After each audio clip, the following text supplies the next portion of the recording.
Fala pessoal, tudo bem? Então, continuando um pouquinho essas nossas aulas de cartografia, nós vamos falar um pouquinho agora sobre as formas de representação do espaço. Lembrando que, ao longo das últimas aulas, nós estudamos um pouquinho da evolução da cartografia. Portanto, a gente precisa trabalhar também como que essa cartografia se dá, de que forma que o espaço é apreendido para que sejam formados os mapas, né, das suas diversas formas. Então, a primeira coisa que a gente precisa entender é que a superfície terrestre tem formas de representação. O mapa, como a gente já discutiu anteriormente, é uma representação reduzida e plana da superfície terrestre. Por quê? Ele apresenta informações geográficas de divisão política do mundo, países, estados, países, cidades, entre outras formas, né, temáticas que são visualizadas especificamente em cada um dos mapas.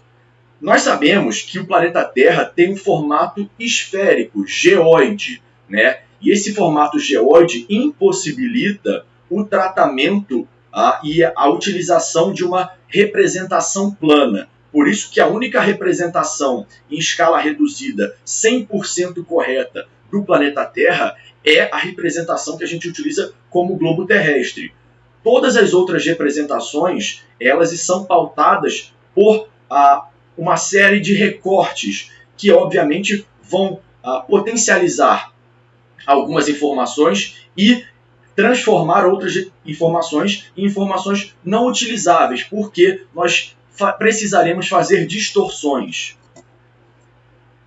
Antes da gente falar um pouquinho sobre as distorções e as melhores formas de representação, nós precisamos falar também sobre alguns tipos de mapas. Nós temos, por exemplo, a carta geográfica, né, que é um tipo de mapa específico, que é uma representação num plano de uma área geográfica de dimensões médias, como, por exemplo, uma pequena região de uma parte ou de uma cidade pequena. Como ela abrange um espaço geográfico menor do que um mapa, né, a carta geográfica geralmente oferece informações mais detalhadas, como, por exemplo, o perfil topográfico, né, ou seja, a altura do relevo. É importante, por exemplo, para estudar bacias hidrográficas, né, ou seja, como que os rios se dispõem nessa região, para que direção eles correm, né, e para que cidades ou bairros eles passam. Já uma planta cartográfica é um tipo especial de carta que abrange, né, na verdade, uma área menor ainda, como, por exemplo, um quarteirão ou um bairro. Nessas plantas é possível representar as particularidades de cada um desses sítios, como, por exemplo, os loteamentos urbanos, como, por exemplo, as vias, as ruas. Então, ela é muito utilizada principalmente para a gestão urbana, né, por arquitetos, né, para obras urbanas, entre outras questões. Outro tipo de mapa importante para a gente são os mapas que a gente chama de anamorfose. Os mapas que a gente chama de anamórficos, né, ou mapas de anamorfose, eles apresentam a realidade deformada, né? Como a gente pode ver aqui, a realidade brasileira em relação à população, um mapa de população e um mapa de população utilizando a anamorfose. O que significa anamorfose? É quando a gente sem forma ou uma forma deformada. O que significa isso? Quando a gente, por exemplo, utiliza os dados representados para o mapa na própria forma do mapa. Como é que a gente vê isso, por exemplo, nesse exemplo? Nós estamos vendo aí no mapa do Brasil que o número total de habitantes por estado, existe uma certa concentração em São Paulo e em alguns outros estados do Sudeste e do Sul. E aí o que o mapa de anamorfose faz? Exatamente isso. Ele demonstra essa concentração modificando a forma. Então a gente vê uma forma, né, ou uma não forma, uma deformação do nosso mapa, né, original do Brasil, mas de acordo com a população. Então quando a gente vê esse mapa, a gente vê que São Paulo tem mais população. A gente vê que Minas tem uma população grande, que o Rio de Janeiro, mesmo sendo um estado pequeno na representação à esquerda, tem uma população considerável, porque ele aparece muito maior, muito mais deformado. Então, a anamorfose serve exatamente para isso, para a gente poder entender como os dados do mapa podem ser tratados e modificarem, né, a realidade. E aí a gente fala também dos tipos de projeção, né, as projeções cartográficas. A gente sabe que as projeções cartográficas, né, são sistemas que foram desenvolvidos para dar uma solução a um problema muito sério, que é o da transferência de uma imagem de uma superfície curva, né, tridimensional, que é o planeta Terra, para uma superfície plana, bidimensional. Né? Ou seja, nós sabemos que o planeta Terra ele é redondo, né, mas ter uma esfericidade. Isso, ao ser trabalhado num plano, acaba ficando impossível, porque certas áreas precisarão ser deformadas. Então, nem todos os mapas servem para todos os lugares, por isso que nós utilizamos projeções cartográficas, né? Cada lugar do planeta tem uma projeção mais adequada para ser trabalhada. Então, a projeção cartográfica é a forma pela qual a superfície esférica, né, no caso do planeta Terra, é representada num plano, ou seja, em um mapa. E nós temos vários tipos de projeções, mas as mais comuns são as projeções planas, cilíndricas e cônicas. Por quê? As planas vão trabalhar muito bem as áreas dos polos, as cilíndricas vão trabalhar muito bem as áreas centrais do planeta e deformando as demais áreas, enquanto as projeções cônicas trabalham melhor as áreas, né, que a gente poderia chamar de temperadas do planeta, ou seja, aquelas áreas que estão acima dos trópicos ou abaixo dos trópicos, né, ou seja, próximos entre as áreas polares e a área tropical. E a primeira que a gente vai trabalhar é a projeção plana, ou que a gente chama de azimutal. A projeção plana ou azimutal, ela é construída sobre um plano tangente, é um ponto qualquer da esfera terrestre. Então a gente coloca como se fosse o papel em cima, né, da área que nós queremos estudar. Aquela área vai estar bem representada no mapa, né, como a gente pode ver aqui, por exemplo, esse plano azimutal ou essa projeção plana do Polo Norte. Só que a gente vai perceber que as outras áreas estarão completamente deformadas, maiores do que sua realidade, esticadas demais, né, deformadas demais. Portanto, esse tipo de projeção plana, nesse sentido aqui, é muito útil para utilizar e para estudar aquilo que está no centro do mapa. Aquilo que está nas bordas do mapa, ou seja, nas bordas dessa projeção, nesse círculo que a gente vê, não são úteis, porque elas estão deformadas. Então, poderíamos estudar, nesse caso, a região, né, norte da Europa, a região norte da Ásia, ou norte da América do Norte, mas nunca utilizaríamos esse mapa para trabalhar, por exemplo, a região sul da América ou a África, por exemplo. Já a projeção cilíndrica, ela é obtida a partir de uma superfície terrestre, né, quando você coloca um cilindro na lateral.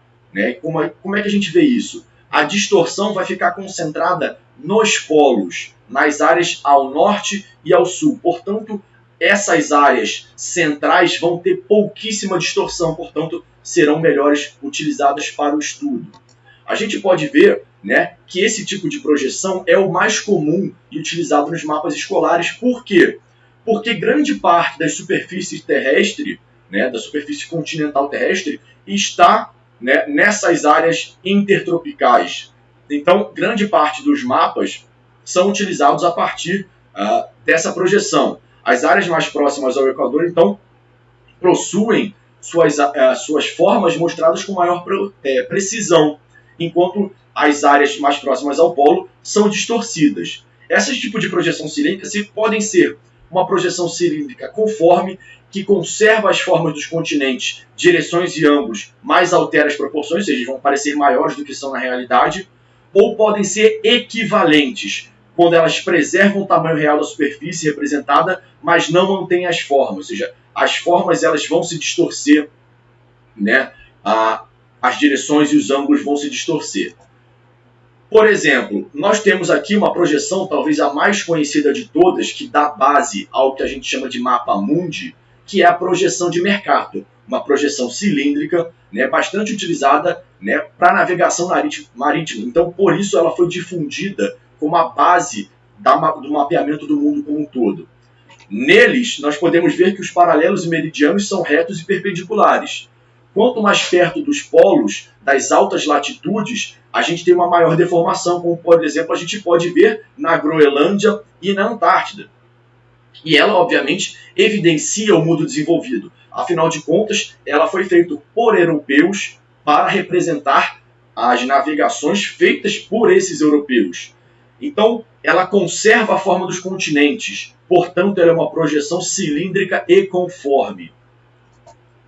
Já a projeção de Peters, que é uma outra projeção também cilíndrica, apresentada ali em 1973, ela é uma projeção que busca uma projeção politicamente mais adequada, na qual o terceiro mundo principalmente a África e a América do Sul, fosse trabalhada de forma mais real, porque na projeção de Mercator eles apareciam de forma, né, achatada demais, ou seja, certas áreas eram evidenciadas melhor do que a projeção de Peters. Então, a projeção de Peters leva como foco a África e a América. Portanto, distorce outras regiões, como a gente pode ver ali no norte da América, né, no norte da Ásia e até mesmo na Europa. Então, essa projeção mantém a dimensão proporcional das terras, só que ela altera, né, e achata as suas formas. A projeção está correta entre si, mas as formas estão erradas. Portanto, ela é uma projeção cilíndrica, equivalente, né, mas ela mantém formas achatadas. Ela achata, por exemplo, certas regiões da Ásia. E por último, aí nós temos a projeção cônica. A projeção cônica utiliza uma espécie de cone imaginário em contato com a esfera que seria o planeta Terra. E ela é a base da elaboração desses mapas. Então, as áreas de contato desse cone imaginário com o planeta serão aquelas áreas que serão melhor retratadas. Então, as áreas, os meridianos, né, as áreas subtropicais, as áreas acima dos trópicos ou abaixo dos trópicos, entre os polos e a região intertropical, são as melhor retratadas pelas projeções cônicas. Como a gente pode ver aqui, esse mapa representa de forma muito significativa a essas áreas. Só que ele também é bastante limitado em relação a mostrar todo o planeta. Afinal de contas, quando você coloca um cone em determinada região do planeta, a parte sul ou a parte norte, de acordo com onde você vai colocar esse cone, não será retratada. Portanto, é uma projeção utilizada para as regiões de médias latitudes, mas é bastante limitada e pouco utilizada, somente utilizada, por exemplo, para tratar da América do Norte, da Europa ou da Ásia, mas nunca do planeta como um todo, né? Diferentemente, por exemplo, das outras projeções que a gente viu que podem utilizar o planeta, mesmo sofrendo várias distorções. Essa não tem como fazer isso. E outro tipo de mapeamento que a gente vê também são as curvas de nível, uma espécie de mapeamento topográfico. A curva de nível, basicamente, é a representação do relevo em um mapa. E ela é feita a partir de pequenos recortes altimétricos, onde a gente eleva, né, gradualmente. Por exemplo, se uma montanha tem 300 metros de altura, nós estabelecemos recortes a cada 50 metros e vamos fazer um mapeamento desta forma aqui, ó, uma elevação gradual. Com isso, a gente consegue ver a forma do relevo, mesmo vendo esse relevo de cima, né? Como, por exemplo, a gente pode ver aqui, né? Esse mapeamento, como a gente vê aqui na técnica à esquerda, são extremamente utilizados, né, também para a agricultura, né, de certa forma. Esse terraceamento, né, pode ser amplamente utilizado também quando a gente vai falar de agricultura, porque o mapeamento ele acaba criando níveis, e esses níveis, quando são retratados na realidade, como no caso aqui de Pisac, ali da civilização Inca, podem até mesmo ser utilizados tanto para mapeamento como para agricultura. Então a gente vê aqui uma forma, uma técnica muito importante de mapeamento do relevo, chamada de curva de nível.